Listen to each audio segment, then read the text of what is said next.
Hey everybody, and welcome to Libromancy, a podcast about the magic of books. Today I'm talking about Plague Arcanist by Shami Stovall, the fourth book in the Frith Chronicles. So let's get curing with it. So just to start off, this was a great book.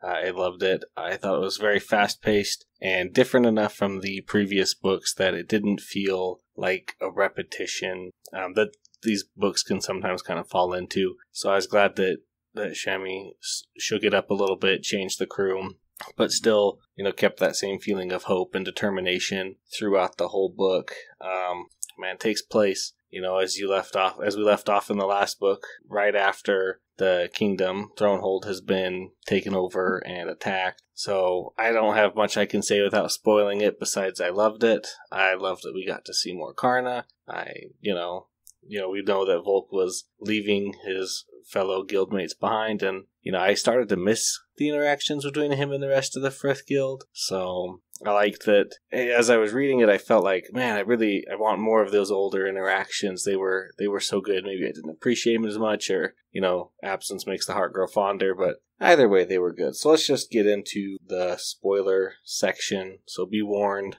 This is the whole book, and I'm going to try my best not to just recite every little thing that happens, because if we did that, we'd be spending quite a long time doing this book. So, we know from the last book, that Volk has the plague, and that he is going to, go crazy and lose his morals. So he and Adelgis and Fane, the pirate, have left and are going to search for Adelgis' dad. And, we know that he is a confirmed evil man and a truly, truly horrible person. So, good luck with that. I loved the interaction of Volk and Fane and Adelgis being on the ship, and Adelgis, who can't stop himself from hearing other people's thoughts, just how much that's kind of tweaked him into saying whatever he wants out loud. And just coming off weird. What would happen if somebody on this airship asphyxiated? That's not something you should say out loud there, Adelgis. That doesn't, make people want to trust you more. Just crazy, crazy thought there. Don't talk about killing everybody. One thing that I was a little bit iffy on was that his actual dad, was on that mercenary ship.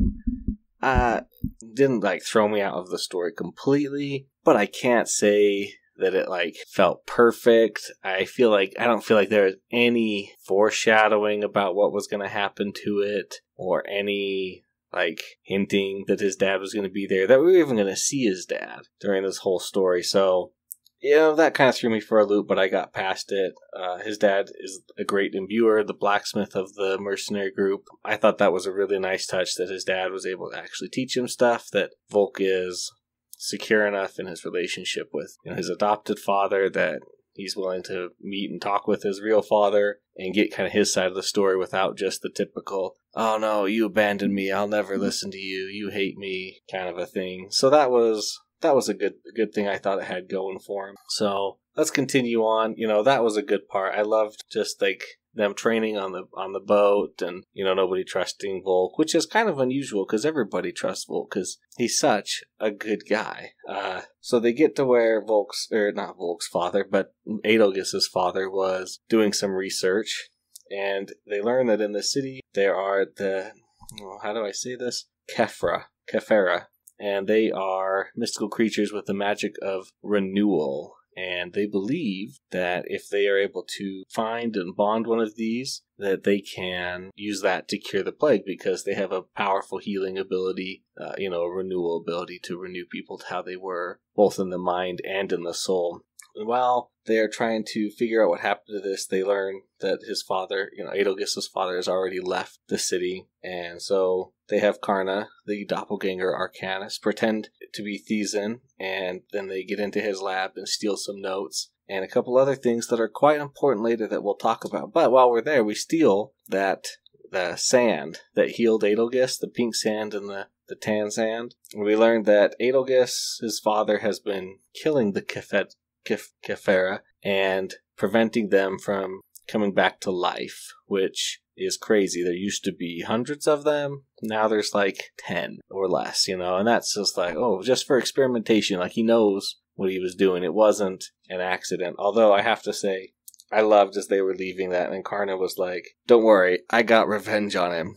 They're like, well, what'd you do? And he's like, well, I cut out all the holes in his pockets, and I shaved down one of the legs of his chair, so it'll always be uneven and never straight. And I thought, that is hilarious, because how annoying would it be to have to put your hands in your pockets and everything just falls right out the bottom of the pockets? It made me laugh when I read that. So, long story short, they do manage to get one of the Vethica, who is a mercenary with them, to bond the Kefera again. But then they realize that, hey, this isn't going to work. I need more time to train. And by the time I get enough time to train, you're going to be too far gone in the plague to be saved. And so they're, okay, well, next we have to just keep following Thiazen, who has gone to the extraction site. Excuse me, we haven't heard anything about this extraction site. Like, can I get a little more info? And we do get a little bit more info. It's amazing. So on their way there, they have to secure passage through the Lightning Straits. Obviously a storm-y area, lots of plague-ridden creatures, which is nothing new. But who does Volk have to get a ride with? None other than Callisto, the Dread Pirate. That was crazy interactions. It was very interesting. We had a nice dichotomy of where nobody on the mercenary crew really trusted him because he had the plague, but on the pirate ship, nobody cares, and all they care about is his ability to fight, which he proves. And then they, suck up to him, basically, a lot of them do, and try and get on his good side. Watching the fight between Callisto and Redbeard was great. I thought that was very well done and exciting. And then we get to the extraction site, and we learn a ton. This last 10-15% of the book was just so full of information. I don't know if I can even remember it all, but it was so good. So we learn that the Autarch, who we've kind of heard about in the third book, and we heard a lot more about in the fourth book, this book, he's the one who's in charge of the second ascension. He's the one who started, this magical plague, or at least started the idea of it in order to get people to come together. And we learn about another mystical creature, a Kirin, which allows you to bond two magical creatures. Not only do you get to have two magical creatures, but two magical creatures, your Kirin, and what other magical creature you get to bond with you. But your Kirin will also boost the regular magic power of your other bond, so it can be even more powerful than it normally would be. And the Autarch, the leader of this group, actually has bonded a gold Kirin, which allows him to have 3 bonds. His Kirin and 2 others. What 2 others, you might ask? Well, the Autarch plans to bond the World Serpent and the Soul Forge, the first and second of the mythical god creatures that we've been hearing about, which, by the way, I'm so glad that we got a full list of the god creatures. This is crazy. So, let's back up just a few seconds here, because we were at the extraction site, and oh boy, if that's not something crazy, I don't know what is. So, what do they find at the extraction site? What are they extracting? If you remember your list of gods, they are extracting the Apoc dragon, the 13th mystical creature, or mystical godly creature that comes down to kill the other 12 mystical creatures and their bonded pair, their bonded Arcanist, because they've done their work that they needed to do. They've been digging this up. That's horrible. Just bad news. I forgot to mention this earlier, but Volk does imbue an artifact level sword with his father, and he uses some magical materials that he stole from Thiazen, from the city with the Kefera in it, and it is actually bones or part of the Apoc dragon, which amazingly means that his sword cuts through all magic. Now just take a second and think about that. If you have magic protecting you, or are magic in any way, this sword hurts you. When he's swinging it and he slices through any Arcanist or mystical creature, it's as if he's not slicing through anything at all. There is no resistance. That is amazing. So, he is talking with Thiazen and Adelgis, and they're trying to say, okay, I'll cure you, but you have to give up letting, the second ascension, basically, that you'll have to stay here and sleep until after they've done their plans. And Volk says, no, that's not going to work.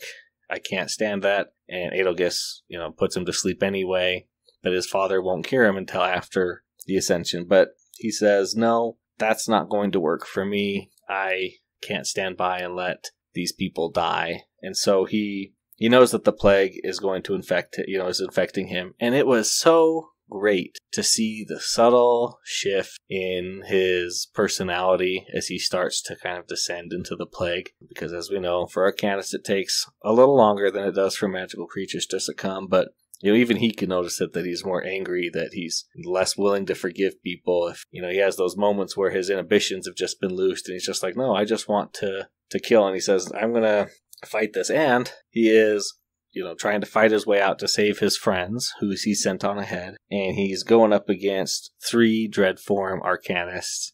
And I loved this line. Okay, I called it though. Like before, every time they're always talking about the cure, there's like, I found 2 cures. Fate's not going to give me a 3rd cure. And I'm like, what are you talking about? You've only mentioned, killing a Kefera, which you've obviously decided you don't want, a bunch of them, which you don't want to do, which is fine. Or sitting out and letting Thiazen cure you, which you obviously don't want to do as well, because then the world will be destroyed and remade by these horrible people. But a third thing, if you achieve true form, you will be immune to the plague. And if you are immune, I would assume that means that when you have it and you become immune, that you're no longer affected by it, because of course you're immune. And so, not realizing what he's doing, he achieves a true form nightmare, which was just amazing to watch and amazing to see happen in the book. I love the line right before he achieves it. He says, I would rather die than watch another Arcanist fall. What is the ideals of the nightmares? They are knights who protect, who attack, who secure things, who help things. I loved it. He was looking up at the stars thinking he was going to die, and he achieves it. And Dreadform Nightmare not Dreadform Nightmare. Dreadform Nightmare would be scary. I don't want to see a Dreadform Nightmare. That would be bad. No, a true form Nightmare is crazy cool. So his armor becomes more than just the regular plate armor it was before. And not only that, but it's adaptable. He can adapt his armor to be anything he needs it to be. His cape that he always had, well, that can just turn into wings and he can fly. Need a little bit sharper gauntlet hands? Well, sure, why not? It's amazing. He can fly around the battlefield. He has better control over his magic. He's actually able to produce a stable aura for the first time. It was quite impressive and amazing to watch. Just amazing. Now, of course, he's still dying because he had taken too much, health before, and he'd lost too much blood before, and that's not going to cure him. And so he is, making the trek, and he's like, well, at least I saved my friends if I die. And then he sees his friends, Ilya finds him, and he's like, oh, and okay, this is another thing I didn't like. I liked that he tells Ilya he loves her. Now, I know that she thinks he means, oh, I love you romantically, which I thought he meant, but then almost immediately, he goes to Addie and he says, hey, things are going to be different, between us, implying that he wants to move forward with a relationship with her, which again, I don't want and I reject. I think she's much better suited. Ati and Adelgis, Hexa and Zaxxas, Ilya and Volk, of course. Personal opinion, if you don't think that's right or you don't think it's good, then take it up with me sometime. I think that's the way for it to go. Oh, another thought, I just loved seeing Zelfri's memories that Adelgis had read previously and Volk experiencing them through his dreams. That we see him kind of start as a young kid and we see him progress and go, and then we see him make bad decisions and make good decisions, and we learn a lot of things about everything. So all in all, I thought it was a great book. I enjoyed it immensely. I am excited that we're back with the main crew. I hope we continue to see more of Karna and the mercenary group. They were incredibly fun to hang out with for this book. I'm so glad we learned so much in this book, and I hope we learn so much more in the next one, which is World Serpent Arcanist, and just came out. I'm looking forward to it. I'm going to read it soon. I hope you will as well. Thanks for listening, everybody.